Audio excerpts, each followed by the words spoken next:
गंगा की सफाई के मुद्दे पर केंद्र सरकार को एक बार फिर सुप्रीम कोर्ट से फटकार लगी है। 5 राज्यों से होकर बहने वाली गंगा 2500 किलोमीटर से ज्यादा लंबी है और बीते कई दशकों में शहरीकरण और औद्योगिकरण का भयानक शिकार हुई है। आज गंगा को लेकर मचे इस घमासान पर ही 10 बातें। सुप्रीम कोर्ट ने गंगा की सफाई को लेकर केंद्र सरकार की कोशिशों पर सख्त नाराजगी जताई है। सुप्रीम कोर्ट ने कहा है कि आप गंगा की सफाई का चरणबद्ध कार्यक्रम और अपना लक्ष्य ठीक से नहीं बता पा रहे।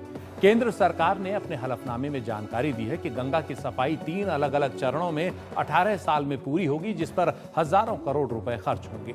इसके लिए पहले चरण में 118 शहरों को चुना गया है, जहां से निकलने वाले कचरे को वाटर वेस्ट मैनेजमेंट और सॉलिड वेस्ट मैनेजमेंट जैसी प्रक्रियाओं से पूरी तरह साफ किया जाएगा, ताकि गंगा में गंदगी न गिरे। लेकिन सुप्रीम कोर्ट ने कहा है कि सरकार एक पावर पॉइंट प्रेजेंटेशन से साफ साफ बताए कि वो इस काम को कैसे अंजाम देगी।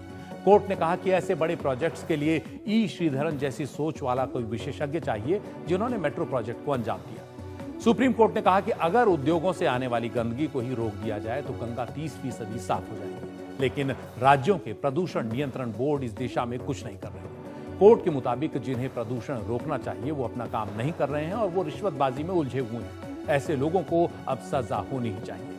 इससे पहले एक सुनवाई में कोर्ट कह चुका है कि जिस रफ्तार से काम हो रहा है उसमें तो गंगा की सफाई में 200 साल लग जाएंगे। ये केस पिछले 29 साल से कोर्ट में लंबित है। हम आगे 29 साल और इंतजार नहीं करना चाहते। गंगा बेसिन में करीब 50 करोड़ लोग रहते हैं, यानी देश की आबादी के करीब 43% लोग गंगा पर आश्रित हैं। गंगा की सफाई से जुड़ी अलग अलग परियोजनाओं पर अब तक 20,000 करोड़ रुपए से ज्यादा खर्च हो चुके हैं, लेकिन इसका कोई खास असर नहीं दिखा है।